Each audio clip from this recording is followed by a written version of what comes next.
খাতামুন নবিয়্যিন ওয়াল মুরসালিন, সাইয়্যিদুল মুতাওয়াক্কিলিন, ইমামুল আম্বিয়া ওয়াল মুরসালিন, আমার নূর নবীজি মুহাম্মদ মুস্তাফা সাল্লাল্লাহু আলাইহি ওয়াসাল্লাম ১৫০০ বছর আগে উম্মতকে হাতে কলমে শিক্ষা দিয়েছেন কিভাবে আল্লাহর উপর তাওয়াক্কুল করতে হয়। তবে সকল মুমিনের তাওয়াক্কুলের দরজা একরকম না। যার ঈমান যত বেশি তার তাওয়াক্কুলের দরজা তত বেশি। সুবহানাল্লাহ। সাহাবায়ে কেরামকে আল্লাহর হাবিব বললেন, লাউ আন্নাকুম তাওয়াক্কালতুম আলাল্লাহি হাক্কা তাওয়াক্কুলিহি লা রাযাকাকুম কামা ইয়ারযুকুত তায়র তাগদু খিমাসান ওয়া তারুহু বিতানা। ও আমার প্রিয় সাহাবীগণ, আল্লাহর উপর যতটুক তাওয়াক্কুল করা দরকার ততটুক যদি তোমরা তাওয়াক্কুল করতে পারো, আল্লাহ তাআলা যেভাবে পাখিদেরকে রিজিক দেন তোমাদেরকে বিনা চাকরি বিনা ব্যবসায় ঘরে বসে রিজিক দিয়ে দিবে। শরিয়া আইন ইস্টাবলিশ করতে পারেন না, এটা ব্যর্থতা। কিন্তু শরিয়া আইনকে বর্তমান যুগের উপযোগী কিনা সন্দেহ করা কুফরি। একমাত্র পৃথিবীতে শরিয়া আইনই পরিপূর্ণ, যুগোপযোগী, স্পষ্ট এবং মানুষের সৃষ্টি বা ফিতরতের সাথে সঙ্গতিপূর্ণ। সে নাস্তিক কুত্তাটা শরিয়া আইনের দোষ খুঁজে, কিন্তু যে আইন নিয়ে আসে সেই ব্রিটিশ আইন পুরোটাই একটি জঙ্গলি আইন, অমানবিক আইন, মানুষের ফিতরতের সাথে অসঙ্গতিপূর্ণ আইন। মুহাম্মাদান সাল্লাল্লাহু আলাইহি ওয়াসাল্লাম খাতামুন নবিয়্যিন ওয়াল মুরসালিন আল্লাযী আরসালাহু বিল হাক্কি বাশীরান ওয়া নাযীরা وداعيا إلى الله بإذنه وسراجا منيرا فقد قال الله تعالى في كلامه المجيد والفرقان الحميد أعوذ بالله من الشيطان الرجيم بسم الله الرحمن الرحيم إنما المؤمنون الذين إذا ذكر الله وجلت قلوبهم وإذا تليت عليهم آياته زادتهم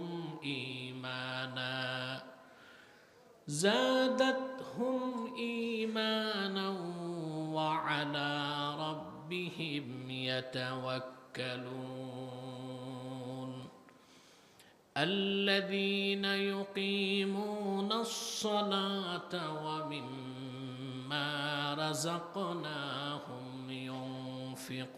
ينفقون أولئك هم المؤمنون حقا صدق الله العظيم وصدق رسوله النبي الكريم ونحن على ذلك من الشاهدين والشاكرين والحمد لله رب العالمين إن الله وملائكته يصلون على النبي يا أيها الذين آمنوا صلوا عليه وسلموا تسليما اللهم صل على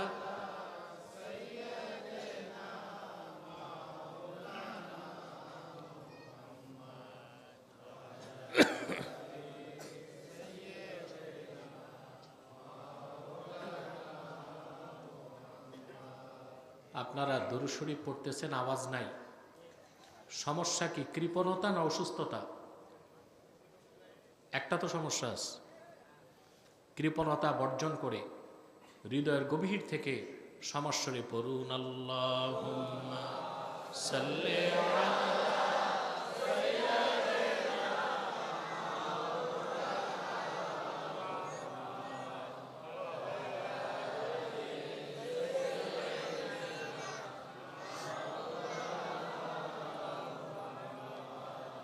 मेरा दिल तड़प रहा है, मेरा जल रहा है सीना, ये दवा वही मिलेगी, मुझे ले चलो मदीना।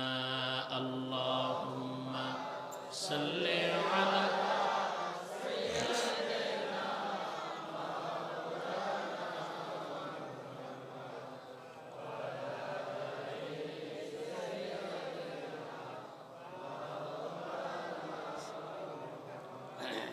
मदीना मदीना मोमिनों की गुनगुना है, दीदारे मदीना आशिकों की तमन्ना है। अल्लाहुम्मा सल्ले अला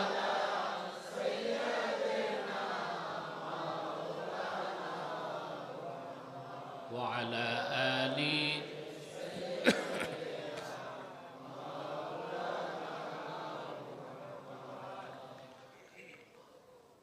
मुहम्मदुन रसूलुल्लाहि सल्लल्लाहु अलैहि वसल्लम ख़तमल्लाहु बिहिन नबुव्वा व हकमन ला नबिय्य बअदहु बलगल उला बिकमालिही।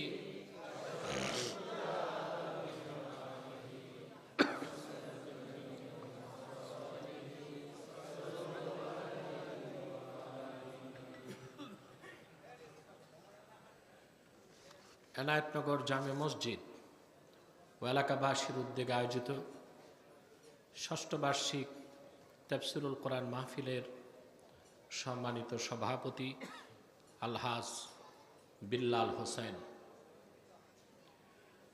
উপস্থিত আজকের সম্মানিত অতিথি জনাব আলহাজ আসলাম সাহাব, বিশেষ অতিথিবৃন্দ, সম্মানিত ওলামায়ে কেরাম, তুলাবায়ে এজাম, নগর জীবনের ব্যস্ততার মধ্যেও আজকের মহতি মাহফিলে যারা উপস্থিত হয়েছেন স্বেচ্ছায় সানন্দে স্বতঃস্ফূর্তভাবে মনের আনন্দে শুধুমাত্র আল্লাহর কোরআনের আকর্ষণে, তাদের সকলকে আমার পক্ষ থেকে হৃদয় নিংড়ানো ভালোবাসা, শুভেচ্ছা এবং অভিনন্দন জ্ঞাপন করছি।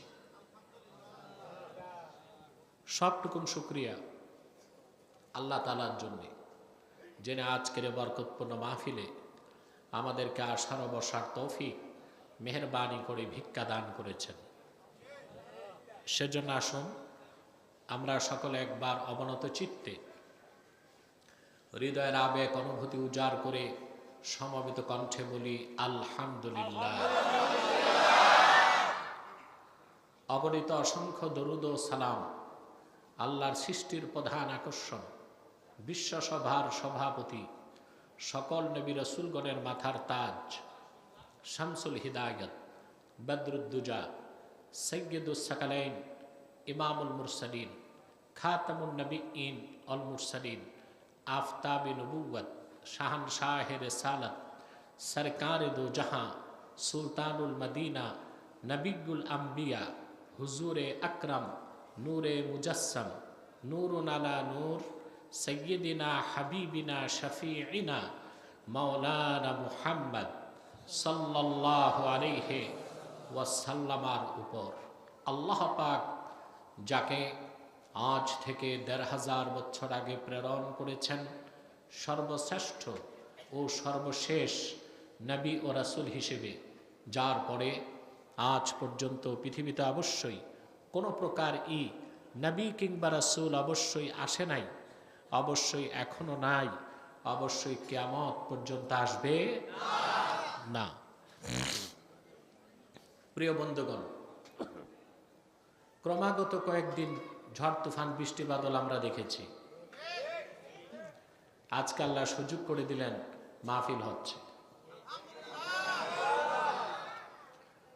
মনে হয় আমার আপনাদের সদিচ্ছাকে আল্লাহ কবুল করেছেন।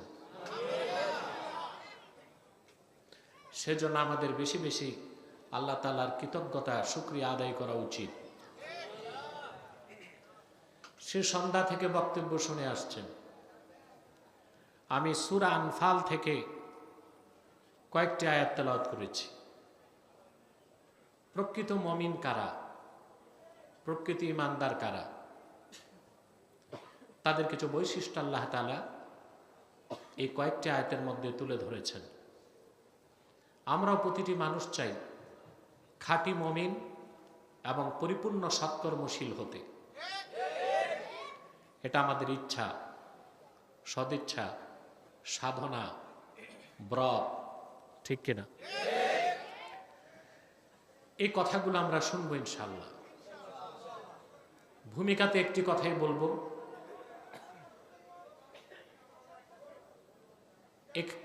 এখানে যারা এসেছেন, বসে আছেন, পার্থিব কোনো স্বার্থ আছে? রাজনৈতিক, সামাজিক?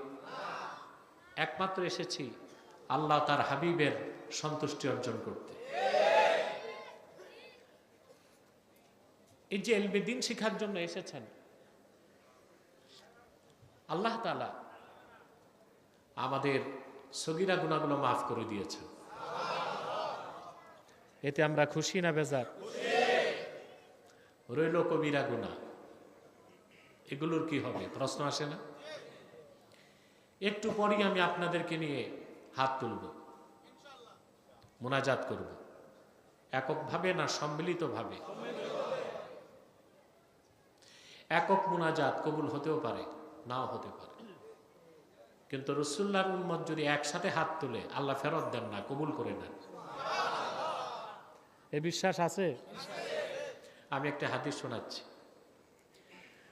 আল্লাহর হাবিব সাল্লাল্লাহু আলাইহি ওয়াসাল্লাম ইরশাদ করেছেন, মা রাফাআ কওমুন আকুফাহুম ইলাল্লাহি তাআলা ইয়াসআলুনাহু শাইআন ইল্লা কানা হাক্কান আলাল্লাহি আইয়াদা ফি আইদিহিম আল্লাযী সাআলুহু।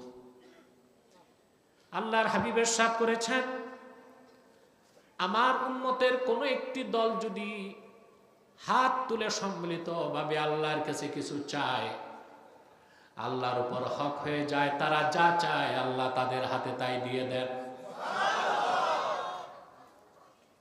তা আমরা যখন হাত তুলব সম্মিলিতভাবে আর আল্লাহর কাছে চাইব, তা আমাদের দোয়াও কবুল হবে, তওবাও কবুল হবে। আশা করা যায় তওবা কবুল হলে কবিরা গুনাহ আল্লাহ মাফ করে দিবেন। এতে আমরা খুশি না বেজার? বেজার কে? শয়তান। শয়তান বেজার। শয়তান আপনাদের প্ররোচনা দিবে, মুনাজাতের আগে উঠানো যায় কিনা। আমরা শয়তানকে সুযোগ দিব? আমরা নেক নিয়ত করছি, কিছুক্ষণ পরে আজকের মুনাজাত করে গুনাহ মাফ করে নিষ্পাপ বেহেশতি আল্লাহওয়ালা হয়ে বাড়ি যেতে চাই। কারা কারা হাত তুলে আল্লাহকে দেখে? আল্লাহ কবুল করুক।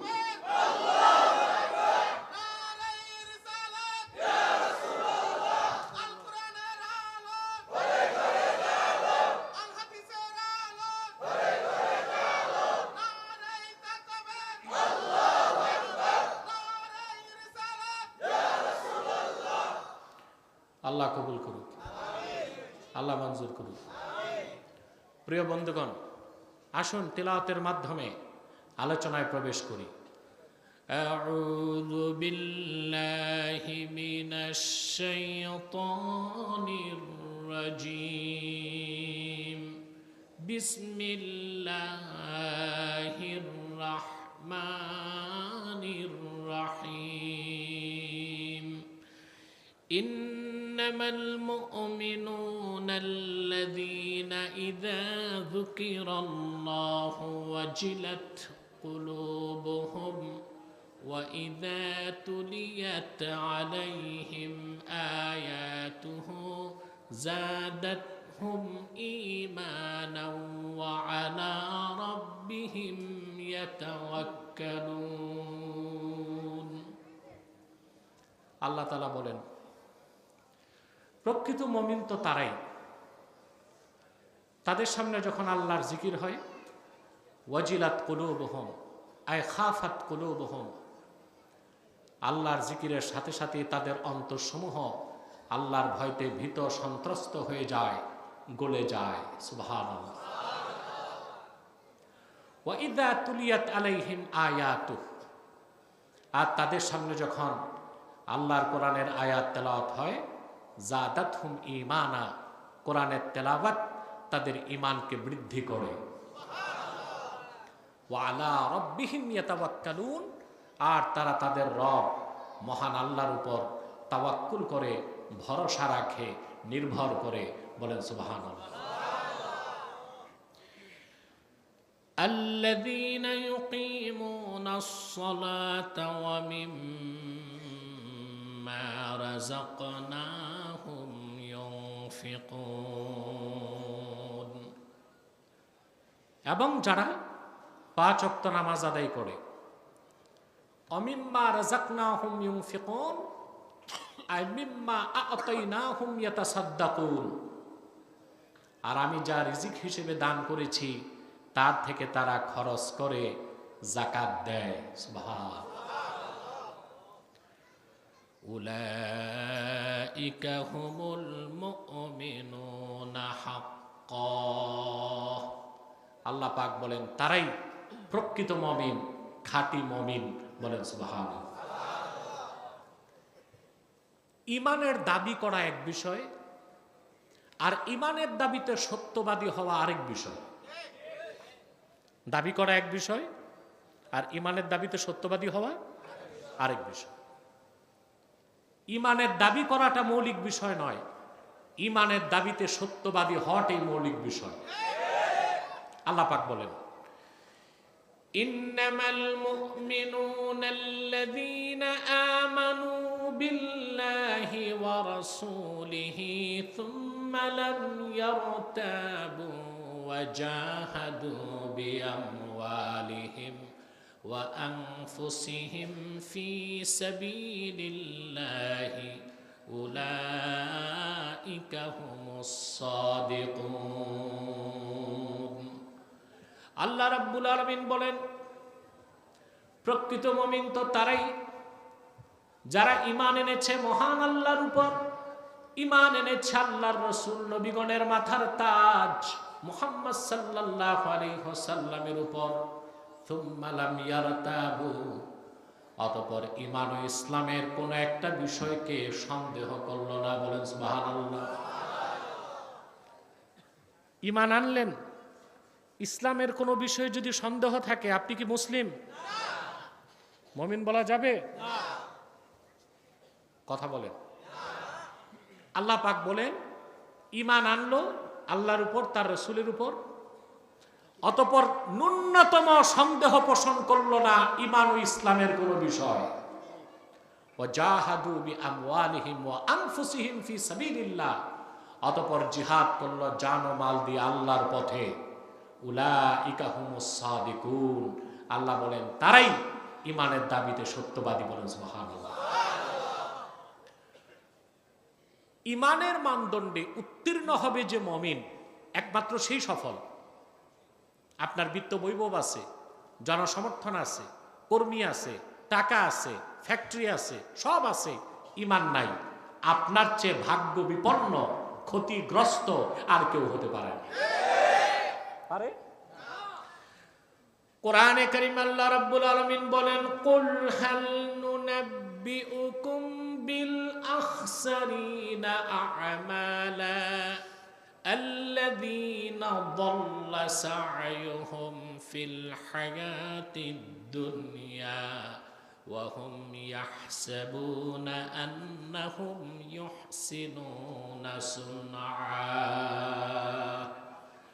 আল্লাহ রাব্বুল আলামিন বলেন, হাবিব আমার মুহাম্মদ সাল্লাল্লাহু আলাইহি ওয়াসাল্লাম, মানব জাতিকে বলুন, পৃথিবীর মানুষেরা, তোমাদের মধ্যে আমলের দিক দিয়া সবচেয়ে ক্ষতিগ্রস্ত কারা, তাকে আমি বলবো, শোনো, যারা এই পৃথিবীতে ঈমান আনলো না, সৎকর্ম করলো না, সমস্ত প্রচেষ্টা ব্যয় করলো শিরক ও কুফরের পথে, আর তারা তাদের মন গড়া কাজগুলোকে উত্তম মনে করলো, ঈমানবিহীন, নেক আমলবিহীন, ওই মানুষগুলো সবচেয়ে ক্ষতিগ্রস্ত। বলেন নাউজুবিল্লাহ। একমাত্র সফল মুমিন, সফল কে? আল্লাহ রাব্বুল আলামিন বলেন কোরআন কারীমের শুরুতে ঈমানের আলোচনা করার পরে আল্লাহ তাআলা বলেন, কোরআনে কারীমের শুরুতে আল্লাহ তাআলা বলেছেন যারা ঈমান এনেছে, নেক আমল করেছে, আখিরাতকে বিশ্বাস করেছে, উলাইকা আলা হুদাম মির রাব্বিহিম ওয়া উলাইকা হুমুল মুফলিহুন। ঈমানদার সৎকর্মশীলদের ব্যাপারে আল্লাহ বলেছেন তারাই তাদের রবের প্রদত্ত হেদায়েতের উপর প্রতিষ্ঠিত, আর তারাই চূড়ান্ত সফলতা লাভ করেছে। বলেন সুবহানাল্লাহ। যেখানে ঈমান নাই ওখানে সফলতা নাই। একমাত্র সফলতার মূল সোপান হচ্ছে, চাবি হচ্ছে ঈমান। বলেন সুবহানাল্লাহ। কোরআনে কারীমের অন্যত্র আল্লাহ রাব্বুল আলামিন বলেন, قد أفلح المؤمنون الذين هم في صلاتهم خاشعون।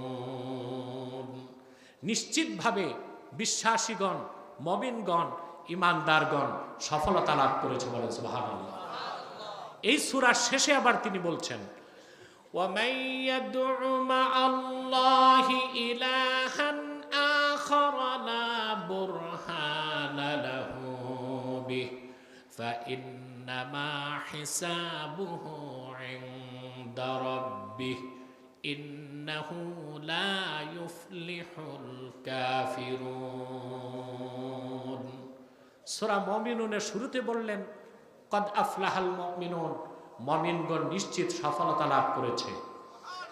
আর সূরা শেষে এসে বললেন নিশ্চয়ই যারা কাফের, অবিশ্বাসী, ঈমানের দৌলত থেকে বঞ্চিত, তারা কোনোদিন সফলতা লাভ করতে পারে না। তাহলে ইহকালীন কল্যাণ এবং পরকালীন মুক্তির জন্য আমাদের সবচেয়ে বড় ব্রত সাধনা হবে কি? মুমিন হওয়া। সেটা কি নামের মুমিন না কাজের মুমিন? আপনি পরিপূর্ণ মুমিন হলেন কিনা তার প্রমাণ কি? ঈমানের সর্বোচ্চ মানদণ্ডে আপনি যখন উত্তীর্ণ হবেন, আপনি নিজেই বুঝতে পারবেন আপনি পরিপূর্ণ মুমিন ও খালেস মুখলেস হয়ে গেছেন। কিভাবে? সেই কথাগুলো আল্লাহ বলতেছেন, ইন্নামাল মুমিনুনা আল্লাযীনা ইযা যুকিরাল্লাহু ওয়াজিলাত কুলুবুহুম ওয়া ইযা তুলিয়াত আলাইহিম আয়াতুহু যাদাতুহুম ঈমানাও ওয়া আলা রাব্বিহিম ইয়াতাওয়াক্কালুন। পরিপূর্ণ মুমিন তো তারাই যখন তাদের সামনে আল্লাহর জিকির হয়, তাদের অন্তর আল্লাহর ভয়তে ভীত সন্ত্রস্ত হয়ে যায়, বিগলিত হয়ে যায়, আর সেই অন্তরে শিহরণ তৈরি হয়, আল্লাহর বিধানকে মানার জন্য তা প্রস্তুত হয়ে যায়। বলেন সুবহানাল্লাহ। সবচেয়ে সূক্ষ্ম বিষয় এখানে জিকির অর্থ কি?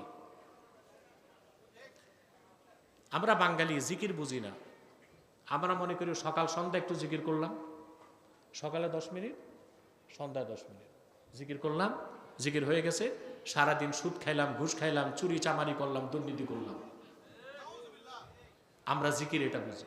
সকালে জিকির ঠিক, বিকালে জিকির, সারাদিন শয়তানি। সারাদিন কি? শয়তানি। মৌখিক জিকিরটা নফল। এটা কি?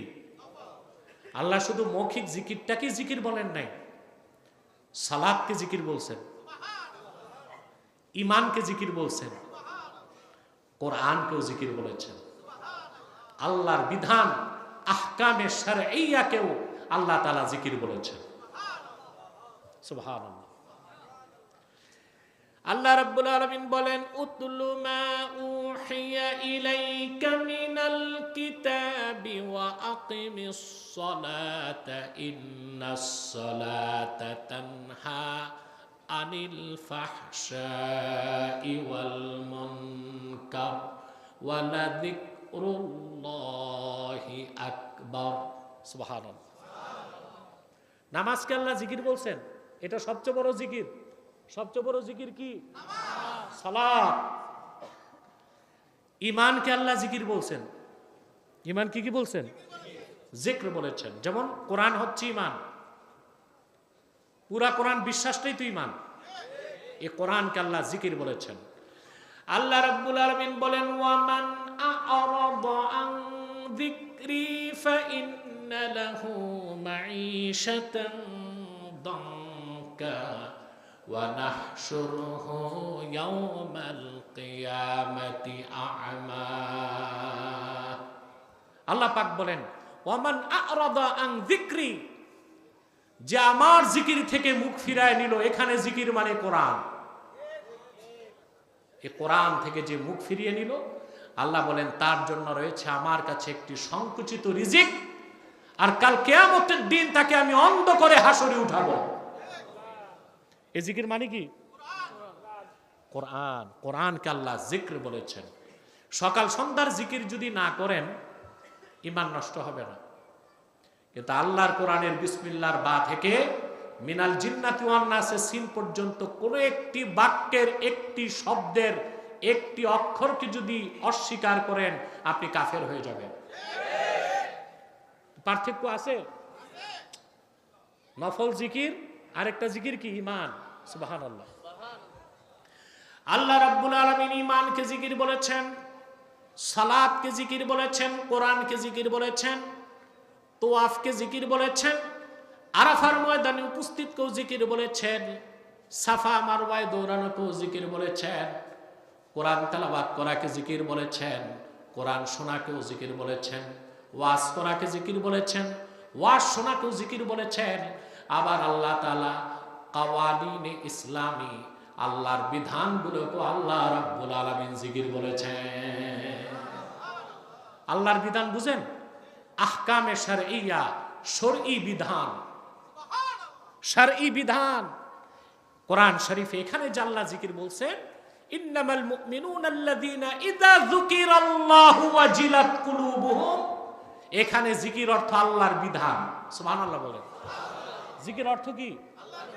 ইবনে কাসির তাফসীর করেছেন, ইযা যুকিরাল্লাহু ওয়াজিলাত কুলুবুহুম আই ইযা যুকিরা ইনদাহুম আহকামুল্লাহ। প্রকৃত মুমিনদের সামনে যখন আল্লাহর বিধান উচ্চারিত হয়, আল্লাহর বিধানকে মানার জন্য তাদের অন্তর নরম হয়ে যায়। সুবহানাল্লাহ। প্রস্তুত হয়ে যায়। আল্লাহর জিকির হলেই অন্তরের মধ্যে শিহরণ তৈরি হয় তাদের। সুবহানাল্লাহ বলে। শরীআ আইনকে মানেন?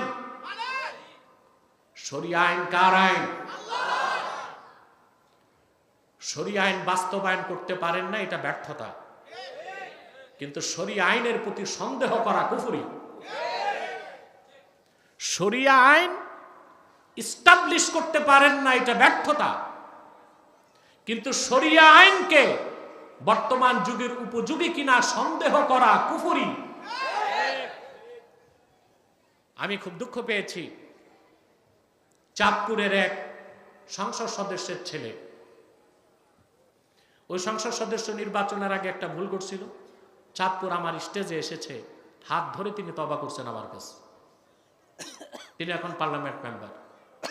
তার ছেলে একটা পোস্ট লিখেছে, এখানে আছে আমার কাছে। পোস্টে সে লিখেছে, পৃথিবীতে যত আইন দেখছে সে, তার মধ্যে সবচেয়ে ফালতু আইন হচ্ছে কোরআন হাদিসের আইন, শরীআ আইন।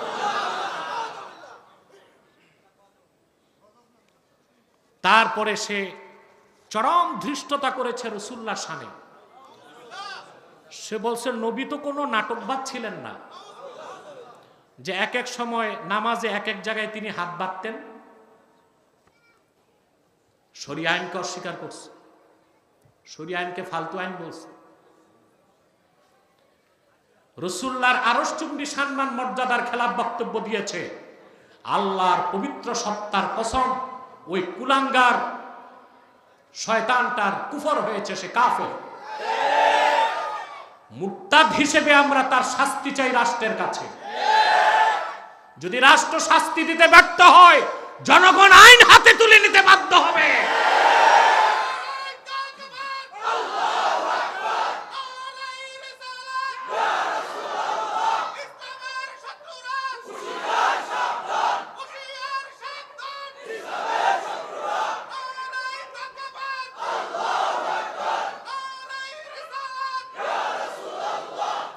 শরিয়া আইন সম্পর্কে তার ধারণাই নাই। সে বলে শরিয়া আইনের উপর কোনো কিতাব আছে নাকি, শরিয়া আইন বিধিবদ্ধ আইন কিনা তার প্রশ্ন। কথা বুঝতে পারছেন? সে লিখেছে, আজ পর্যন্ত শরিয়া আইনের চূড়ান্ত কোনো রূপরেখা প্রকাশ করা হয়নি। নাউজুবিল্লাহ। শরিয়া আইনের উৎস হচ্ছে 30 পারা কোরআন। শরিয়া আইনের উৎস হচ্ছে রাসূলুল্লাহর সুন্নাহ। একমাত্র পৃথিবীতে শরিয়া আইনই পরিপূর্ণ, যুগোপযোগী, স্পষ্ট এবং মানুষের সৃষ্টি বা ফিতরতের সাথে সঙ্গতিপূর্ণ। এছাড়া কোনো আইন পৃথিবীতে আছে ত্রুটিপূর্ণ। যেমন আমাদের দেশে শরিয়া আইন নাই, ইংরেজ আইন আছে, 190 বছরের পুরনো আইন। এই আইনের ধারণাগুলো দেখেন। 54 ধারায় পুলিশ যাকে তাকে গ্রেফতার করতে পারে, পারে কেন? 24 ঘন্টা থানায় রাখে, 24 ঘন্টা পর দেখা গেল তার দোষ নাই, ছেড়ে দিল। 24 ঘন্টা যে আটকায় রাখলো, তার মানহানি হলো, সম্মানহানি হলো, মানসিক কষ্ট, শারীরিক কষ্ট। ইংরেজ আইনে এটার কোনো জবাব নাই। সে নাস্তিক কুত্তাটা শরিয়া আইনের দোষ খুঁজে, কিন্তু যে আইন নিয়ে আসে সেই ব্রিটিশ আইন পুরোটাই একটি জঙ্গলি আইন, অমানবিক আইন, মানুষের ফিতরতের সাথে অসঙ্গতিপূর্ণ আইন। প্রচলিত আইনে, ইংরেজ আইনে হেরোইন, 1 পোটলা হেরোইন গোপনে আপনার ব্যাগে দিয়ে দিছে, আপনি কিছুই জানেন না। আপনি ভাবছেন আটার পোটলা, ভিতরে কি? পুলিশ যদি পায় কাকে ধরবে? আপনাকে। আপনাকে ধরবে। আপনি যদি 1000 বার বলেন আমি জানি না, তাও চলবে না, ফাঁসি কাস্টে ঝুলাবে। এ হচ্ছে ইংরেজদের জঙ্গলি আইন। প্রচলিত ইংরেজ আইনে ছেলে মেয়ে যদি প্রাপ্তবয়স্ক হয় আর তারা যদি সম্মতির ভিত্তিতে বিয়ে ছাড়া ফিজিক্যাল রিলেশন করে, প্রচলিত আইনে এতে কোনো দোষ নাই। আর যদি বলা হয় না মেয়েটা মোটামুটি রাজি ছিল না, এটা ধর্ষণ, আপনার মৃত্যুদণ্ড হতে পারে। এটা কি মানুষের আইন? কথা বলেন না, জঙ্গলি আইন। ব্রিটিশ আইনের উৎস কি ওই কুলাঙ্গারটা জানে? ব্রিটেনে বিভিন্ন উপজাতি, বিভিন্ন রাজাগণ শাসন করত বিভিন্ন অঞ্চল। তখন সেই মধ্যযুগে রাজারা মন গড়া যে আইন দিয়ে দেশ শাসন করত, রাজ্য শাসন করত, ওগুলোই পরবর্তীতে প্রজ্ঞাপনের মাধ্যমে ব্রিটিশ আইনের রূপ নিয়েছে। যে আইনের উৎস জঙ্গল, যে আইনের উৎস অসভ্য মানুষরা, সেটা তার কাছে সেরা।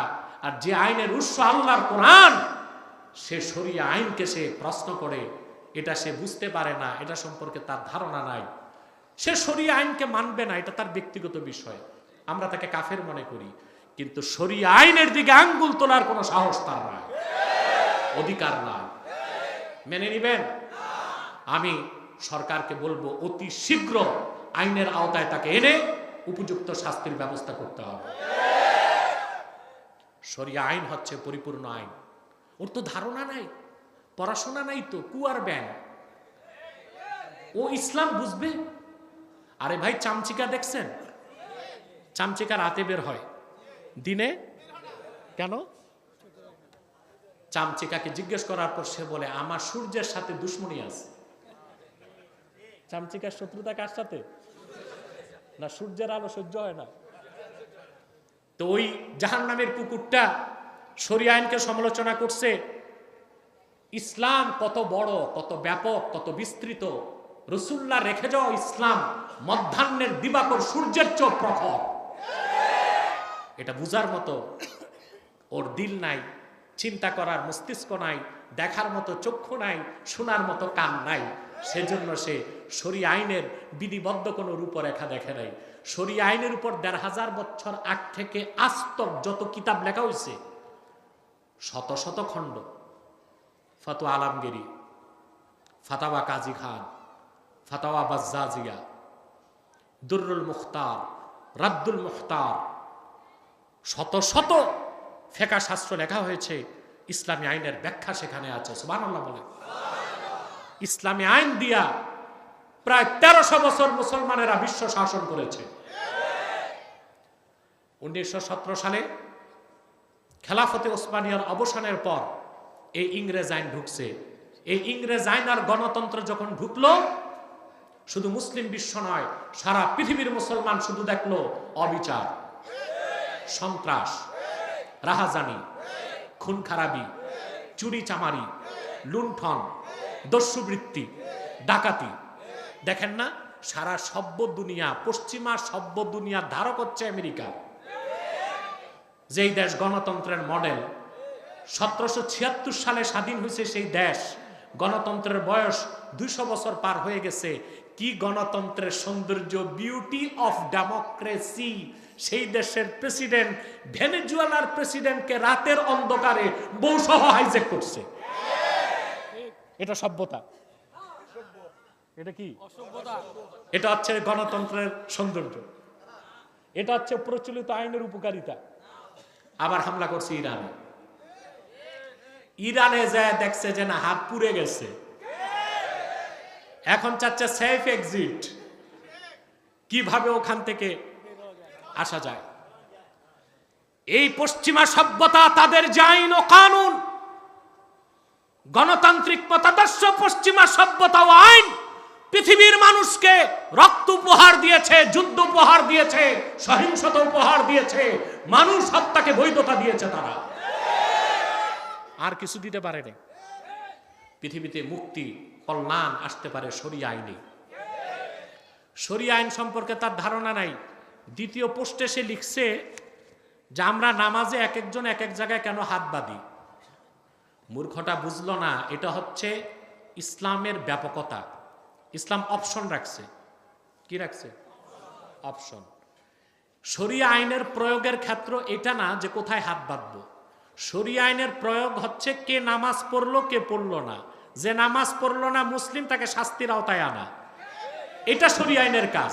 কে হাত কোথায় বাঁধলো, এটা শরিয়া আইনের কাজ না, এটা মাসালার বিষয়, ফকিহদের বিষয়। এটাই তো বুঝলো না, এটা বুঝলো না তো। কিন্তু সমালোচনা করে শরিয়া আইন নিয়ে। আল্লাহ তাকে হেদায়েত দেখ। তার বাপ মুমিনুল হককে বলবো তাকে ধরে জুতা পিটা করে তওবা করান, কারণ আপনি পার্লামেন্ট মেম্বার। এটার দায় আপনার উপরও আসে, সরকারের উপরও আসে।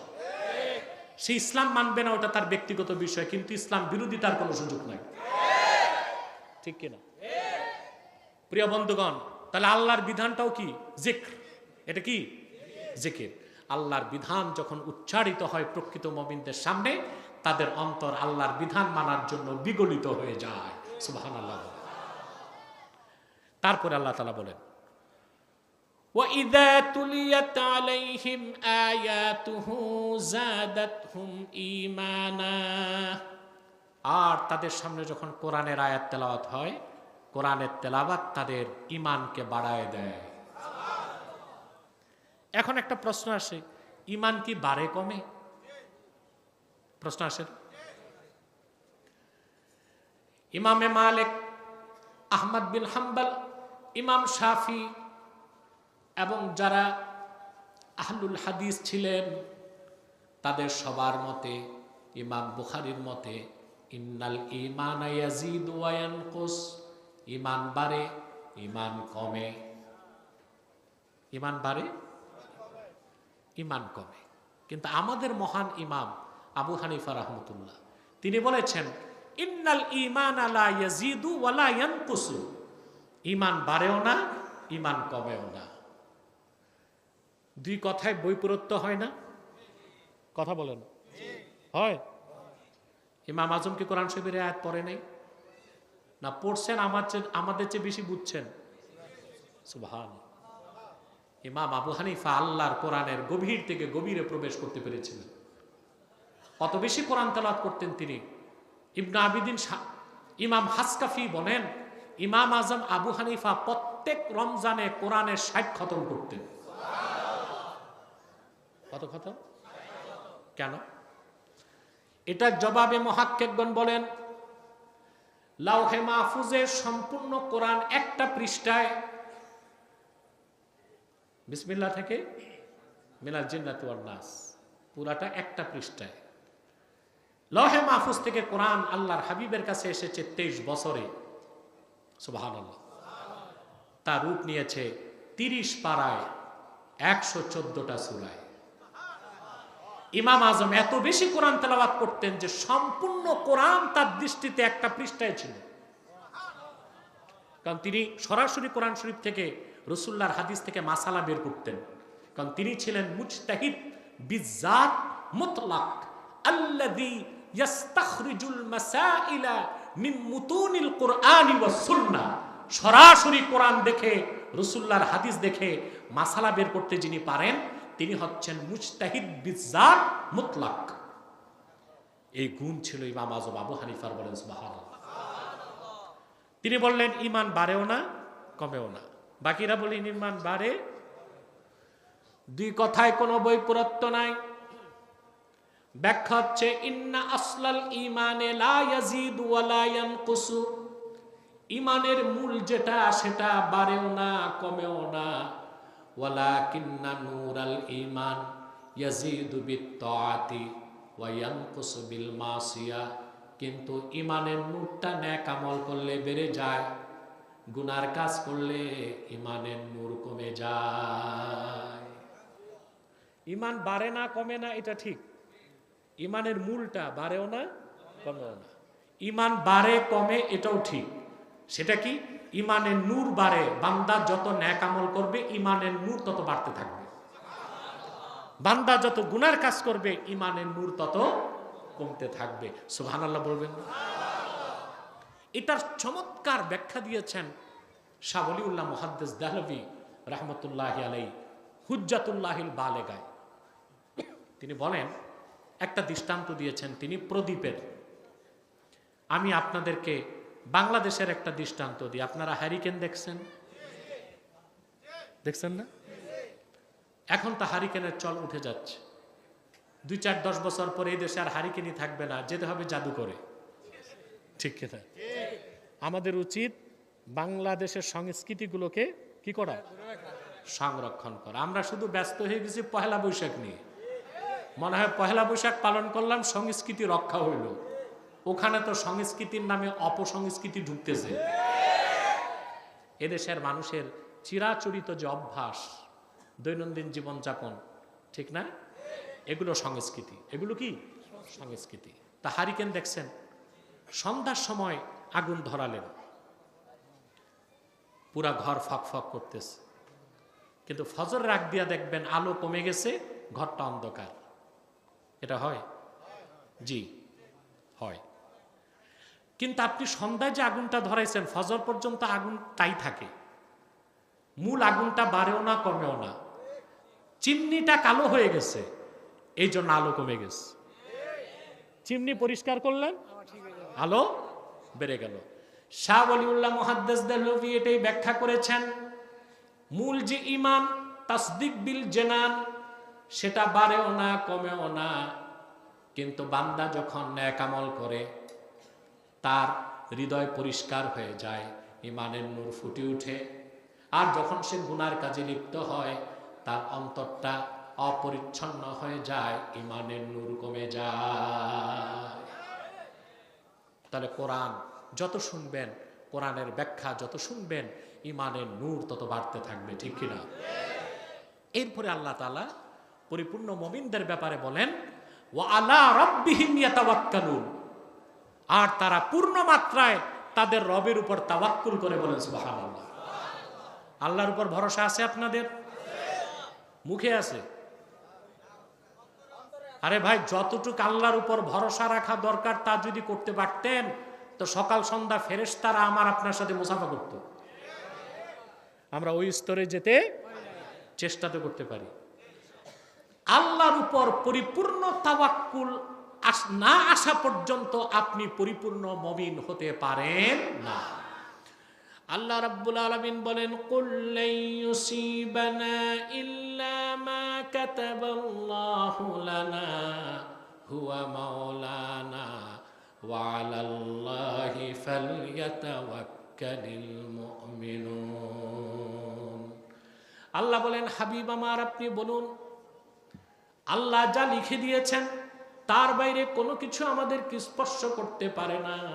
আল্লাহ আমাদের অভিভাবক, মুমিনরা যেন আল্লাহর উপর ভরসা করে তাওয়াক্কুল করে, বলেন সুবহানাল্লাহ।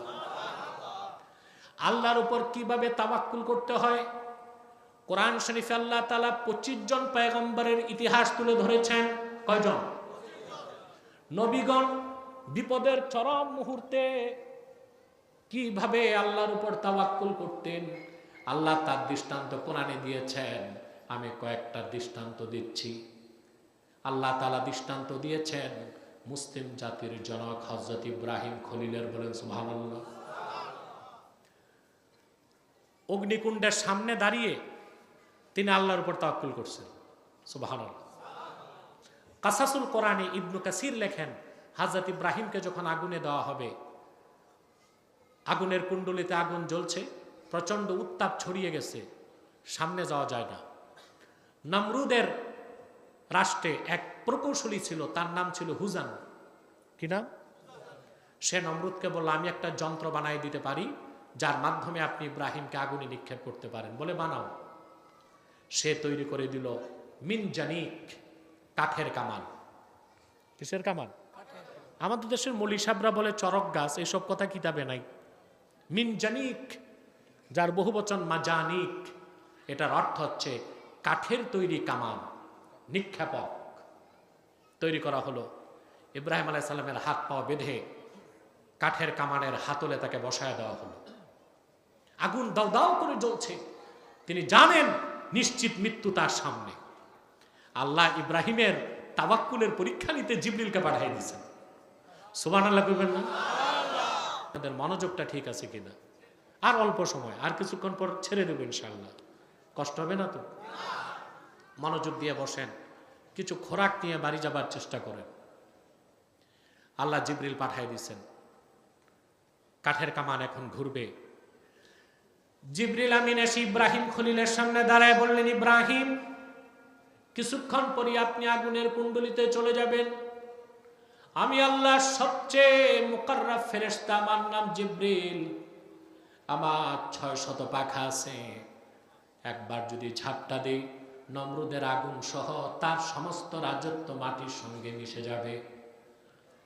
আলাকা হাজাতুন ইয়া ইব্রাহিম, আমার প্রয়োজন থাকলে বলেন, আমি সাহায্য করব। আল্লাহর খলিল হযরত ইব্রাহিম পাল্টা জবাব দিলেন, জিবরিল, আমার সাহায্যের প্রয়োজন আছে, কিন্তু তোমার কাছে আমার প্রশ্ন, হাজাতুন ইলাইকা আও ইলাল্লাহ, সাহায্যটা কি তোমার কাছে চাইবো, না যে আল্লাহর বিধান কায়েম করতে যে আগুনে যাচ্ছি সে আল্লাহর কাছে সাহায্য চাইবো? সমস্যরে বলি সুবহানাল্লাহ। আল্লাহর উপর কিভাবে তাওয়াক্কুল বা ভরসা করতে আল্লাহ মুসা নবীর দৃষ্টান্ত দিয়েছেন। মুসা আলাইহিস সালাম, আল্লাহ তাকে নির্দেশ করছেন, মুসা, বনি ইসরায়েলকে নিয়ে রাতের অন্ধকারে তুমি মিশর ছাড়ো। ইমাম তাবারি লেখেন, বনি ইসরায়েলে শুধু যুবকের সংখ্যাই ছিল 6 লক্ষ। কত? আবাল বৃদ্ধ বনিতা লক্ষ লক্ষ মানুষের কাফেলা নিয়ে রাতের অন্ধকারে মুসা নবী মিশর ছাড়ছেন। চলে যাবেন ফিলিস্তিনে। মাঝখানে বাহার কাল জুম, এটা একটা সমুদ্র, কি নাম? বাহার কাল জুম। তাফসীর খাজেনে এসেছে 10 মাইল পাশ। কত? লক্ষ লক্ষ মানুষ, ব্রিজ নাই, নৌকা নাই, সাগর পাড়ে এসে দাঁড়াইছেন। পিছনে দেখে ফেরাউন 80,000 ঘোড়সওয়ার নিয়ে আসতেছে হত্যা করতে। বনি ইসরায়েল যখন দেখলো সামনে সমুদ্র, পিছনে তরবারি, তারা চিৎকার দিয়ে বলল, ক্বালা আসহাবু মূসা ইন্না লামুদরাকুন। বনি ইসরায়েল চিৎকার করে বলে উঠল, মূসা, তোমার কথায় ঘর থেকে বের হয়ে আমরা ধরা পড়ে গেলাম। বাড়ি ছিলাম তাই ভালো ছিল, ফেরাউনের চর থাপ্পড় খাইতাম, এখন তো গর্দান যাবে, তুমি কেন আনলা? আমাদের তো পার করার ব্যবস্থা তোমার কাছে নাই। বিপদের সেই চরম মুহূর্তে মুসা নবী আল্লাহর উপর তাওয়াক্কুল করে বললেন, কাল্লা ইন্না মাইয়া রাব্বি সায়াহদিন, কখনো না, নিশ্চয়ই আমার সাথে আছেন আমার রব, যার হুকুমে বের হয়েছি বাড়িঘর ছেড়ে, সে আল্লাহ রব্বুল আলামিন অনতি বিলম্বে আমাদেরকে সমুদ্র পার হবার পথ দেখায় দিবে। আল্লাহ ডেকে বললেন, মুসা তোর হাতে কি? লাঠি। এটা বাঁশের লাঠি না, বেতের লাঠি না, এটা মুজিজার লাঠি। লাঠির কথা নাই বললাম, এই লাঠি দিয়ে অনেক কাজ করছেন তিনি। ছাড়তেন সাপ হয়ে যেত, সুবহানুন আযীম, বিরাট অজগর হয়ে যেত। ধরতেন লাঠি হইত। পানির অভাব, আল্লাহ বলছেন পাথরে মারো, তিনি মারছেন, 12টা ঝর্ণা হয়ে গেছে। আল্লাহ বলেন, মুসা লাঠি দিয়ে সমুদ্রে আঘাত করো। সমুদ্রে আঘাত করলেন, সাথে সাথে বনি ইসরাইলের ইয়াকুবের 12 সন্তানের গোত্র 12 সম্প্রদায়, বনি ইসরাইল 12টা শুষ্ক পথ আল্লাহ করে দিলেন। সমুদ্র পার হয়ে তারা চলে গেল। তাওয়াক্কুল করছেন কার উপর? আল্লাহ রাব্বুল আলামিন কোরআন কারীমে সাইয়্যিদুল মুতাওয়াক্কিলিন, নবী রাসূলগণের মাথার তাজ আমার নূর নবীজি মুহাম্মদ মুস্তাফা সাল্লাল্লাহু আলাইহি ওয়াসাল্লামের তাওয়াক্কুলের দৃষ্টান্ত তুলে ধরেছেন। সুবহানাল্লাহ। আল্লাহ তার হাবিবকে হিজরত করার কথা বললেন। সিদ্দিক আকবরকে নিয়ে আল্লাহর হাবিব মক্কা থেকে মদিনার প্রতি হিজরত শুরু করলেন। গারে সৌরে রাসূলুল্লাহ সাল্লাল্লাহু আলাইহি সাল্লাম কয়েকদিন অবস্থান করেছেন। গারে সৌর যারা হজ করছেন তারা গারে সৌর জিয়ারত করছেন, করছেন না? যারা হজ করছেন তারা করছেন না? উমরা করতে গেলেও মুআল্লিমরা ঘুরায় দেখায়। আবু জেহেল সে যখন আল্লাহ রাসূল সাল্লাল্লাহু আলাইহি সাল্লামের হুজরাতুম মুবারাকাতুম মুনাওয়ারাতে প্রবেশ করলো, দেখলো আল্লাহর হাবিব নাই, সেখানে হযরত আলী শুয়ে আছেন। সকালেই সে পদচিহ্ন বিশারদদেরকে নিয়ে পায়ের চিহ্ন দেখতে দেখতে দেখতে দেখতে 100 কাফের নাঙ্গা তরবারি নিয়ে গারে সৌরের মুখে চলে এসেছে। আমার ভাইয়েরা, কাফেরেরা আসার আগে আল্লাহর হুকুমে গুহার মুখে মাকড়সা জাল পেতে দিল, মাটি বিদীর্ণ হয়ে বাবলা গাছ হয়ে গেল, কবুতর এসে ডিম পেড়ে দিল। সুবহানাল্লাহ। 100 কাফের নাঙ্গা তরবারি নিয়ে গারে সৌরের মুখে যখন আসলো, সিদ্দিক আকবর বলেন, আমি উপরের দিকে তাকায় দেখলাম সূর্যের আলোতে কাফেরদের নাঙ্গা তরবারি চকচক করছে, তাদের পা দেখা যায়। সিদ্দিক আকবর কাঁদতে লাগলেন, কান্না করছেন। আল্লাহর হাবিব বললেন, আবু বকর কান্না করছো কেন? সিদ্দিক আকবর বললেন, ইয়া রাসূলুল্লাহ, ইয়া হাবিবাল্লাহ, আমার পিতামাতা আপনার কদমে কোরবান হয়ে যাক, আমি আমার জন্য শঙ্কিত নই। আজকে যদি কাফেরেরা আপনাকে শহীদ করে দেয়, কাল কিয়ামত পর্যন্ত জমিনে আল্লাহকে আল্লাহ বলার কোনো মানুষ থাকবে না। বিপদের সেই চরম মুহূর্তে সাইয়্যিদুল মুতাওয়াক্কিলিন নূর নবী আমার মুহাম্মদ সাল্লাল্লাহু আলাইহি ওয়াসাল্লাম মহান আল্লাহর উপর তাওয়াক্কুল করে বললেন, লা তাহজান ইন্নাল্লাহা মা'ানা, আবু বকর চিন্তা করো না, ভয় পেও না, নিশ্চয়ই আল্লাহ আছেন আমাদের সাথে। আল্লাহু আকবার। এখানে একটা সূক্ষ্ম বিষয় আছে, ইমাম বাইজাবি ব্যাখ্যা করেছেন। মুসা নবী যখন আল্লাহর উপর তাওয়াক্কুল করছেন, তখন শব্দটা কি ছিল? বাক্যটা ইন্না মাইয়া রাব্বি, আমার সাথে আছেন আমার রব। আল্লাহকে স্মরণ করার আগে নিজেকে স্মরণ করছেন।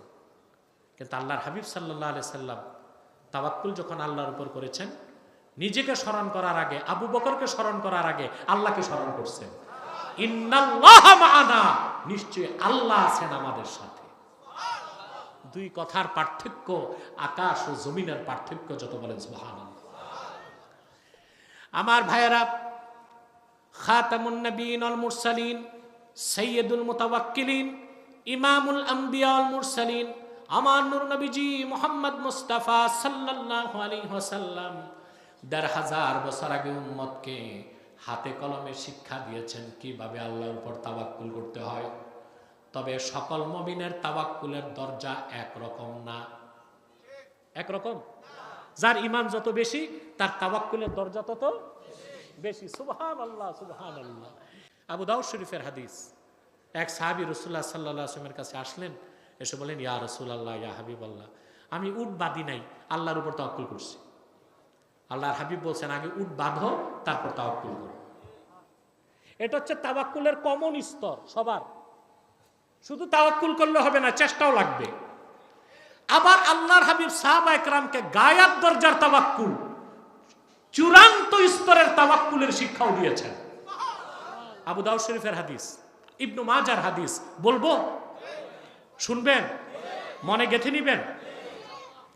সাহাবায়ে কেরামকে আল্লাহর হাবিব বললেন, লাউ আন্নাকুম তাওয়াক্কালতুম আলাল্লাহি হাক্কা তাওয়াক্কুলিহি লা রাযাকাকুম কামা ইয়ারযুকুত তায়র তাগদু খিমাসান ওয়া তারুহু বিতানা। ও আমার প্রিয় সাহাবীগণ, আল্লাহর উপর যতটুক তাওয়াক্কুল করা দরকার ততটুক যদি তোমরা তাওয়াক্কুল করতে পারো, আল্লাহ তাআলা যেভাবে পাখিদেরকে রিজিক দেন, তোমাদেরকে বিনা চাকরি বিনা ব্যবসায় ঘরে বসে রিজিক দিয়ে দিবে। সকালবেলা পাখিরা খালি পেট বেরিয়ে যায়, কোথায় তাদের রিজিক আছে তাদের জানা নাই, আল্লাহর উপর তাওয়াক্কুল করে বেরিয়ে যায়। সন্ধ্যার সময় ভরা পেট আল্লাহর জিকির করতে করতে বাড়ি ফিরে আসে। এখানে ব্যাখ্যা হচ্ছে রাসূলুল্লাহ সাল্লাল্লাহু আলাইহি সাল্লাম তাওয়াক্কুলের দৃষ্টান্ত দিতে যে পাখির কথা কেন বলছেন? প্রশ্ন আসে না? পাখি ছাড়া প্রত্যেকটা প্রাণী খাদ্য সঞ্চয় করে। কি করে? একটা বাঘ একটা হরিণ শিকার করলো, তার বাচ্চাদের জন্য কিছু রাখে, রাখে কিনা? গরুতে ঘাস খায়, জাবর কাটে। জাবর কাটে কোনটা? কিছুটা রেখে দেয়, সবটা সে পেটে ঢুকায় না, ওগুলো চাবায়। কি করে? চাবায়। ক্ষুদ্র একটা পিঁপড়া 6 মাসের খাদ্য স্টক করে রাখে। হায়াতুল হাইওয়ানের লেখকের মতে একটা পিঁপড়ার শরীরে যতটুকু ওজন তার চেয়ে 13 গুণ সে বহন করতে পারে। আপনি পারবেন? আপনার ওজন যদি 2 মণ হয়, 26 মণ মাথায় দিলে ডান্ডি পটাশ খুঁজে পাওয়া যাবে? কথা বলে না। আর একটা পিঁপড়া 13 গুণ বহন করতে পারে। পিঁপড়ার টেকনোলজি দেখেই বিজ্ঞান ক্রেন আবিষ্কার করছে। দেখেন না, একটা পিঁপড়া একটা ফড়িং নিয়ে দৌড়ায়। আপনার কাছে একটা হাতি যত বড়, পিঁপড়ার কাছে একটা ফড়িং তত বড়। এই পিঁপড়া ক্ষুদ্র প্রাণী 6 মাসের খাদ্য সঞ্চয় করে। পাখি একমাত্র প্রাণী যে খাদ্যের জন্য টোটাল সর্বাবস্থায় আল্লাহর উপর তাওয়াক্কুল করে, সে কিছু জমা করে না। তাদেরকে আল্লাহ রিজিকের ব্যবস্থাও করে দেন। না খেয়ে আকাশ থেকে পাখি পড়ে মরে গেছে দেখছেন? মরবে না। অন্য প্রাণী মরবে, পাখি মরবে না, কারণ সে তাওয়াক্কুল করে কার উপর? শীতকালে দেখেন না, কোথায়? সাইবেরিয়া, সেখান থেকে প্রায় 11,000 মাইল পথ পাড়ি দিয়ে আমাদের বাংলাদেশের মিঠা পানির মাছ খেতে পাখিগুলো আসে। আসে কিনা? প্রশ্ন আসে না কিভাবে আসে? আবার হারিয়ে যায় না। মিঠা পানির মাছ খেয়ে পরিতৃপ্তির সাথে আবার নিজ দেশে ফিরে যায়। যায় কিনা? ওদের কাছে রাডার নাই, জিপিআরএস নাই, এটিসি নাই, এয়ার ট্রাফিক কন্ট্রোল আছে। এই যে বাংলাদেশ সরকার বিমান কিনতেছে 14টা বোয়িং, এক একটার সর্বনিম্ন দাম হচ্ছে 3,000 কোটি টাকা। কত? সুপার কম্পিউটার আছে, অত্যাধুনিক সমস্ত সায়েন্টিফিক ইনস্ট্রুমেন্ট আছে। এখন তো বিমানগুলো এআই, আর্টিফিশিয়াল ইন্টেলিজেন্সের মাধ্যমেও চলে। তারপর একটা বিমান ঢাকা থেকে উড়ল, অস্ট্রেলিয়া যাবে। সে বাংলাদেশের এটিসি, এয়ার ট্রাফিক কন্ট্রোল থেকে নির্দেশনা নিয়ে নিয়ে আগায়। বাংলাদেশ পার বার্মার এটিসি, বার্মা পার থাইল্যান্ডের এটিসি, থাইল্যান্ড পার সিঙ্গাপুরের এটিসি, সিঙ্গাপুর পার অস্ট্রেলিয়ার এটিসি। এই এয়ার ট্রাফিক কন্ট্রোল থেকে নির্দেশনা নিয়ে তাকে আগাতে হয়। আর পাখি কোনো ভার্সিটিতে পড়ে নাই, ওর কাছে অক্ষাংশ দ্রাঘিমাংশ কিছু তার জানা নাই। সে রিজিকের ব্যবস্থা আল্লাহ করে দিচ্ছেন, সে সাইবেরিয়া থেকে বাংলাদেশে এসে খায়, ঝড় তুফানে তার একটুও সমস্যা হয় না, সুবহানাল্লাহ। আবার চলে যায়। রিজিকের অভাব হয়? কে দেন? সেজন্য রাসূলুল্লাহ সাল্লাল্লাহু আলাইহি ওয়াসাল্লাম ইরশাদ করেছেন, সাহাবীরা আল্লাহর উপর যতটুকু তাওয়াক্কুল করা দরকার যদি করতে পারতে, পাখিকে আল্লাহ যেভাবে রিজিক দেন তোমাদেরকে আল্লাহ ওইভাবে রিজিকের ব্যবস্থা করে দিতেন। আল্লাহর উপর ভরসা রাখবো। এই পরিপূর্ণ তাওয়াক্কুল ছাড়া কখনো আপনি মুমিন হতে পারবেন না। আমি একটা দৃষ্টান্ত দিচ্ছি, দূর অতীত না, নিকট অতীতের। করোনার সময় আপনারা দেখেছেন যে মানুষগুলো যত বেশি আইসোলেশনে ছিল, ওই মানুষগুলো তাড়াতাড়ি মারা গেছে। কিন্তু আমার দেশের প্রত্যেক ইমানদার ইমাম সাহেব জামে মসজিদে যে এক ওয়াক্ত নামাজ পড়ানো বাদ দেয় না। কয়টা ইমাম সাহেব মরছে? আমি তো দেখিনি, একটা ইমাম সাহেব মরে নাই। ভরসা ছিল কার উপর? এর মানে কি আইসোলেশন আমরা মানবো না? মানবো। এটা একটা সিস্টেম। এটা কি? রোগ বালাই থেকে দূরে থাকার যে প্রচেষ্টা, এটা একটা সিস্টেম। কিন্তু সবটুকুন ভরসা তার উপর হবে না, পূর্ণ ভরসা হবে আল্লাহর উপর। আমার দেশের ইমাম সাহেব একটাও মরে নাই। কিছু মারা গেছে 88 বছর বয়স, ওগুলো এমনি মরত, শ্বাসকষ্টে মরছে, ডাক্তার চালাই দিয়েছে করোনা। কি অদ্ভুত অবস্থা দেখছি আমরা।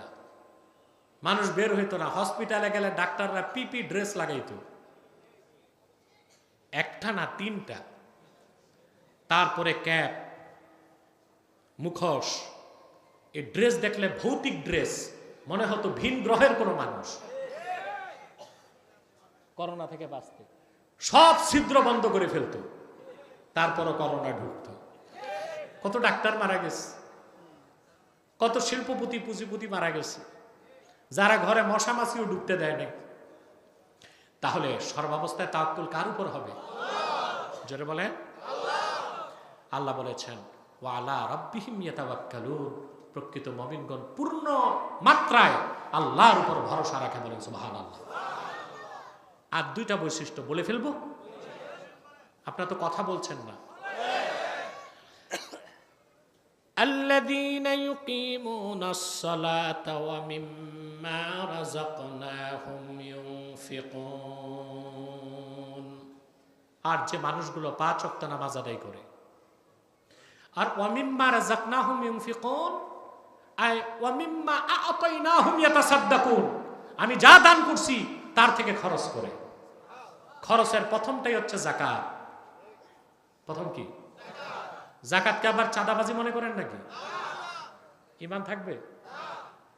এক উম্মাদ মহিলা বলছে টকশোতে যে যাকাতের চেয়ে চাঁদাবাজি ভালো। আরে নির্বোধ মহিলা, তোমার কোন রাজনৈতিক দলকে ধোলাই করতে হয় করো, নাম নাও, তাদের কর্মকাণ্ড বলো, কিন্তু তারা যেটা নেয় ওটা তো যাকাত না। তারা যাকাত বললেই তো যাকাত হবে না। যাকাত তো ইসলামের 5টা স্তম্ভের একটা ভিত্তি।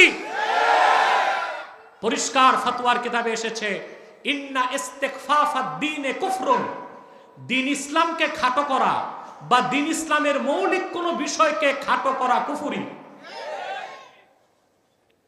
মহিলা অবশ্য ব্যাখ্যা দিছে একটা, মহিলার তো মক্করবাজ হয় বেশি, মহিলা অধিকাংশ।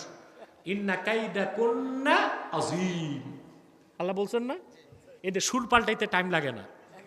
সারা দেশের লোক যখন ধরছে, মহিলার তো আবার বর্তমান প্রধানমন্ত্রী খুব কঠোর মানুষ, কোন ব্যক্তি কোন রাজনৈতিক দলের দায় দলের উপর নিবে না, সে কঠিন মানুষ। আমি চাই এরকম কঠিন হোক, কারণ দেশ চালাতে হলে কঠিন হতে হবে। আর মহিলা দেখছে তার এমপি পদ যায়, এমপি পদ আবার ছিল কি অর্নামেন্ট মেম্বার, অর্নামেন্ট পার্লা মেম্বার, মানে অলংকার, অলংকার সংরক্ষিত নারী আসনের লাড্ডু। ভোট নাই, কি নাই, ভোট নাই, নারী তো তো সংরক্ষিত আসন থেকে সরকার দিতেছে না। এগুলোকে আমি বলি অর্নামেন্ট মেম্বার, অলংকার। যে সংসদে বসে থাকবে, 2-4টা কথা বলবে। এখন দেখছে তার এমপি পদ যায়, তো বলতেছে আমি তো জামাতকে বলছি, আমি তো জাকাতকে বলি নাই। বোন, আপনাকেও আমি সুযোগ দিচ্ছি, আপনি জামাতের সমালোচনা করবেন, ভিন্ন ভাষায় করুন। জাকাতকে ছোট করতে পারেন না। যেই অর্থেই আপনি জাকাতকে তার চেয়ে ভালো চাঁদাবাজি বলছেন, যে ভাষাতেই বলেন, যেই অর্থেই বলেন, আপনার শব্দ চয়ন ছিল ধৃষ্টতাপূর্ণ, আপনার কুফর হয়েছে। আপনি আল্লাহর কাছে ক্ষমা চান, জাতির কাছে ক্ষমা চান। জাকাত হচ্ছে ইসলামের 5 স্তম্ভের একটা। সুবহানাল্লাহ। এখানে ইসলামের 2টা স্তম্ভের কথা আল্লাহ বলছেন, খাঁটি মুমিন হতে লাগবে। কথা বুঝেন নাই? সবকিছুর আগে ঈমান। তারপরে আল্লাহ তাআলা বললেন যে খাঁটি মুমিনদের বৈশিষ্ট্য হচ্ছে আল্লাহর বিধান যখন শুনে তখন তাদের অন্তর কি হয়? আল্লাহর ভয়তে ভীত সন্ত্রস্ত হয়ে যায়, শিহরিত হয়ে যায়, আল্লাহর বিধান মানার জন্য প্রস্তুত হয়ে যায়। তারপরে তারা ভরসা করে আল্লাহর উপর। তারপরে 5 ওয়াক্ত নামাজ আদায় করে এবং আল্লাহ প্রদত্ত রিজিক থেকে জাকাত আদায় করে। নামাজ পড়বেন, জাকাত দিবেন, কথা বলে না। আগে মৌলানা সাহেব, আপনি বয়ান করতেছিলেন, নামাজ নিয়ে সুন্দর কথা বলছে, কিন্তু একটা কথা এই মৌলানা সাহেবও বলে নাই, কোনো মৌলানা সাহেব বলে না। নামাজ না পড়লে তো জাহান্নাম পরকালে। নামাজ তরককারীর দুনিয়ার শাস্তি কি? এটা বললে আমার দেশের ইমাম সাহেবদের চাকরি থাকবে না। বলতে পারে না ইমাম সাহেব, কারণ তারা তো জিম্মি। আমি বলে দিব, ইমাম শাফি, ইমাম আহমদ বিন হাম্বল এবং ইমাম মালিকের মতে নামাজ তরককারীর শাস্তি হচ্ছে মৃত্যুদণ্ড। কি শাস্তি? আহমদ বিন হাম্বলের ফতুয়া সবচেয়ে কঠিন। তিনি বলছেন, ইন্না তারিকা সলাতি ইউকাফফার ওয়া ইউকতালু মুরতাদ্দা। যে এক ওয়াক্ত নামাজ পড়ে না তাকে মুরতাদ ফতুয়া দেওয়া হবে, মুরতাদের শাস্তি মৃত্যুদণ্ড কার্যকর করা হবে। শাফি আর মালিক বলেছেন যে নামাজ তরককারী, সে কাফের হবে না, তবে শাস্তি মৃত্যুদণ্ড। শুধু আমাদের ইমাম আজম আবু হানিফা, তার ফতুয়াটা খুবই সুন্দর। সৌদি সরকার ইমাম আজমের ফতুয়াটা গ্রহণ করছে। ইমাম আজম আবু হানিফা বলেছেন, ইন্না তারিকাস সালাতি লা ইউকাফফার ওয়া লা ইউকতাল ওয়ালাকিন ইউহবাসু ওয়া ইউদরাবু হাত্তা ইউসাল্লিয়া। বেনামাজি যদি নামাজ না পড়ে তাকে কাফের বলা যাবে না, মৃত্যুদণ্ড দেওয়া যাবে না, তবে তাকে অ্যারেস্ট করা হবে, জেলে রাখতে হবে যতদিন পর্যন্ত তওবা না করে নামাজ শুরু করে। কোনটা সুন্দর? আবু হানিফা।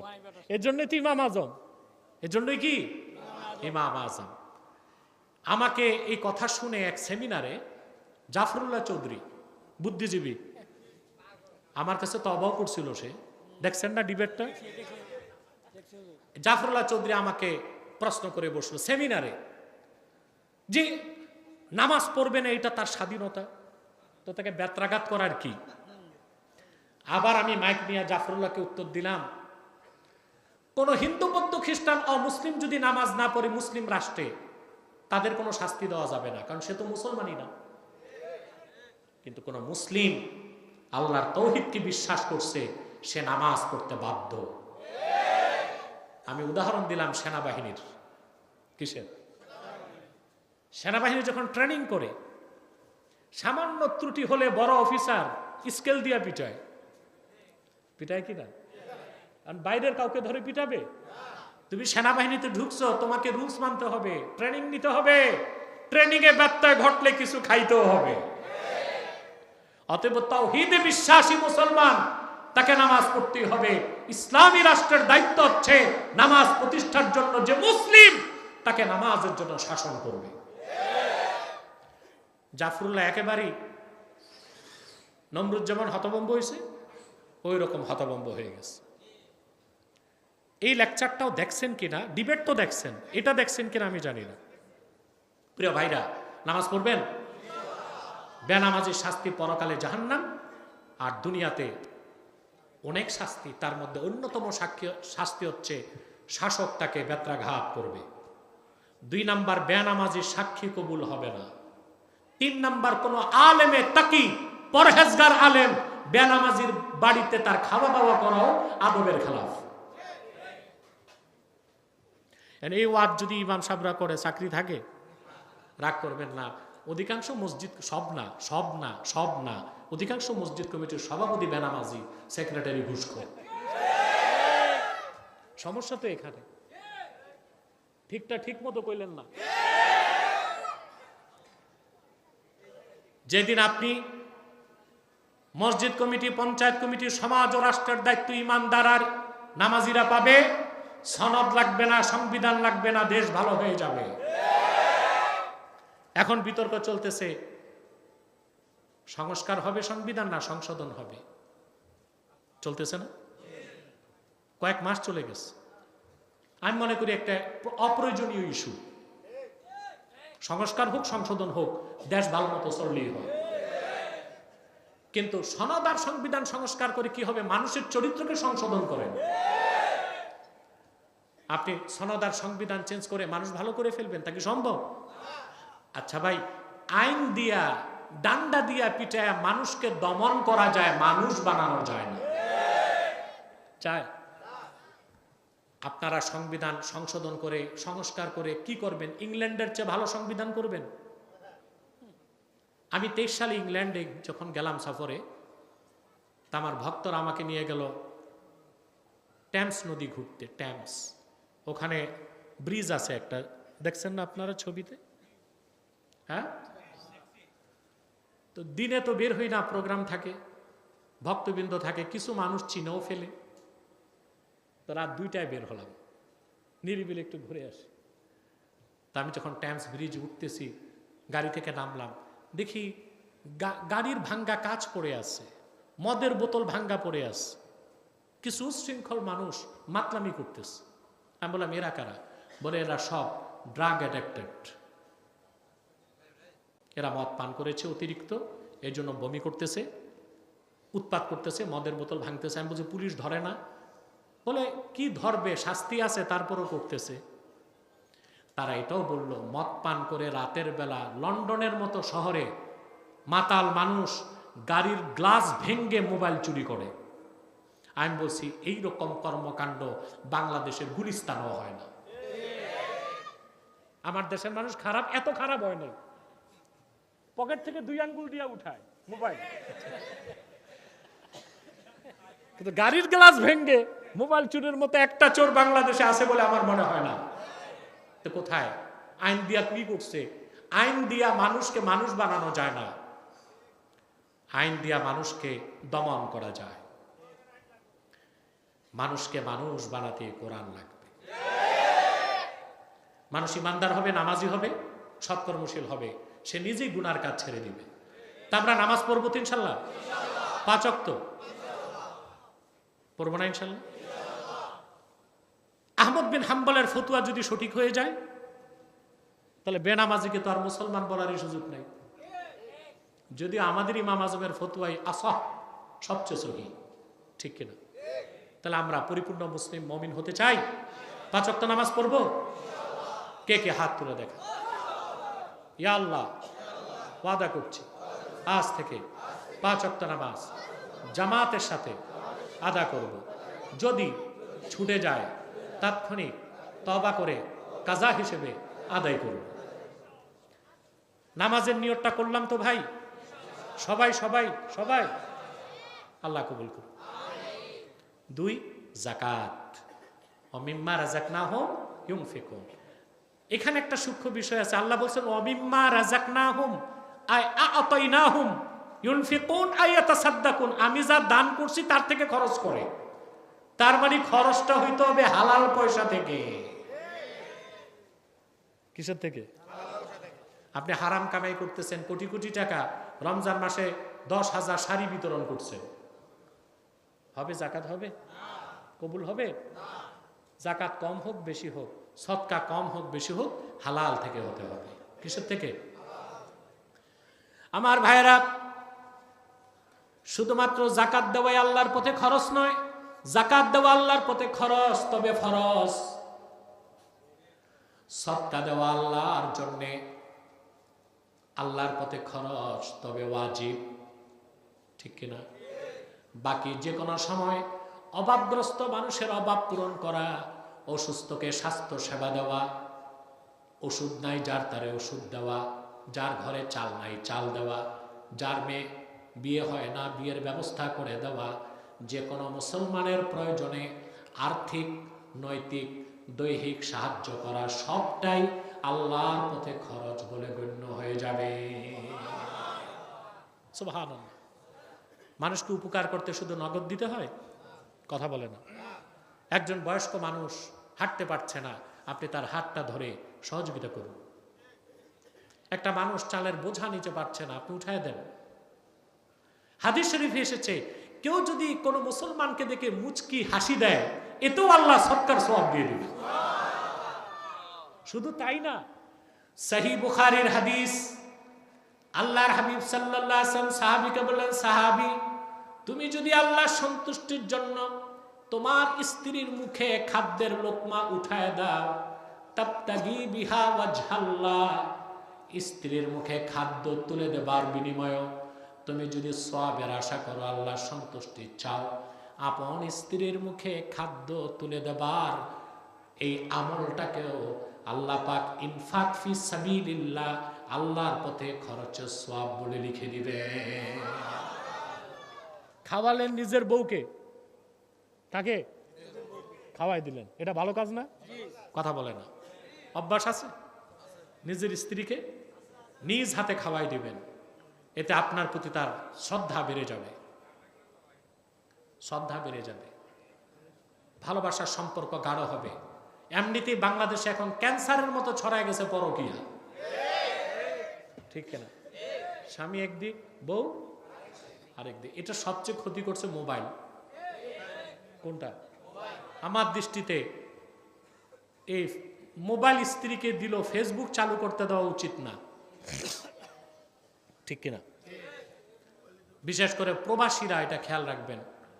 আমার দেশের যুবকরা বিদেশ যায় কামাই করতে, স্ত্রী রাখে নিজের মায়ের কাছেও না, তার মায়ের কাছেও না, ফ্ল্যাটে, আর পাঠাইছে একটা আইফোন। একটা আইফোন দেওয়া মানে 10টা শয়তান তারে দেওয়া। ব্যাংকের অ্যাকাউন্ট খুলে দিছে, আর ওইদিকে তো সে কষ্ট করতেছে, দিন রাত পয়সা কামাই করতেছে, আর এদিক তার পয়সায় উনি বন্ধুর সাথে ঘুরতেছে।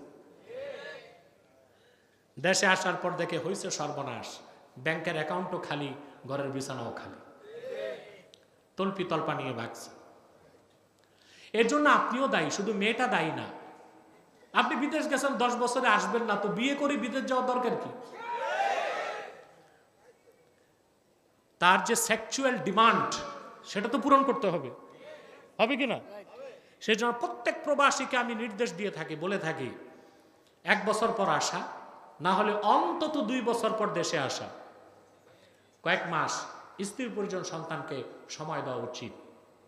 এতে স্ত্রী ধৈর্য ধরতে পারবে। আপনি বিদেশ গেছেন, গেছে সিঙ্গাপুর, 12 বছরে আর আসে না, বুঝলেন না? স্ত্রী তো খারাপ হবে, ডেসপারেট হবে, তার চাহিদা তাকে পূরণ করতে হবে, দৈহিক, আর্থিক, সম্মান, মর্যাদা সব তাকে দিতে হবে, হবে কিনা? তো হাদিস শরীফে এসেছে, আপনি যদি আপনার স্ত্রীকে আল্লাহর সন্তুষ্টির জন্য লোকমা তুলে দেন, সুবহানাল্লাহ। আল্লাহর সন্তুষ্টিটা কোথায়? যে আমি আমার বৈধ স্ত্রীর সাথে রিলেশন করব, জেনা থেকে বাঁচবো, আর এই স্ত্রী আমার কাছে আল্লাহর পক্ষ থেকে আমানত। এই চিন্তা করে যদি খাওয়াই দেন, আপনাকে আল্লাহ সদকার সওয়াব লিখে দিবেন। এটাও ইনফাক ফি সাবিলিল্লাহ, আল্লাহর পথে খরচ বলে গণ্য হবে, বলে সুবহানাল্লাহ। আমরা এইভাবে খরচ করব, যাকাত দিব, ফিতরা দিব, সারা বছর দান খয়রাত করার চেষ্টা করব। ওমিম্মা রাযাকনাহুম ইউনফিকুন, আল্লাহ বলেন, উলাইকা হুমুল মুমিনুনা হাক্কা, এরাই হচ্ছে খাঁটি মুমিন, প্রকৃত মুমিন, বলে সুবহানাল্লাহ। আল্লাহ আমাদেরকে কবুল করুক, মঞ্জুর করুক, বলুন আল্লাহুম্মা আমিন। ঠিক আছে, দোয়া করি।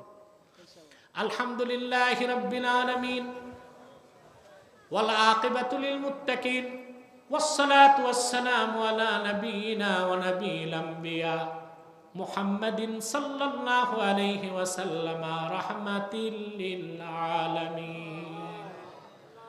আল্লাহ তাআলা এনায়তনগর জামে মসজিদ এলাকাবাসীর উদ্যোগে আয়োজিত আজকের এই মহতি মাহফিলে তোমার অসংখ্য জাকের শাকের নেককার বান্দা পর্দার আড়ালের মা বোন নিয়ে হাত তুলেছি। মাহবুব, এতগুলো মানুষের মধ্যে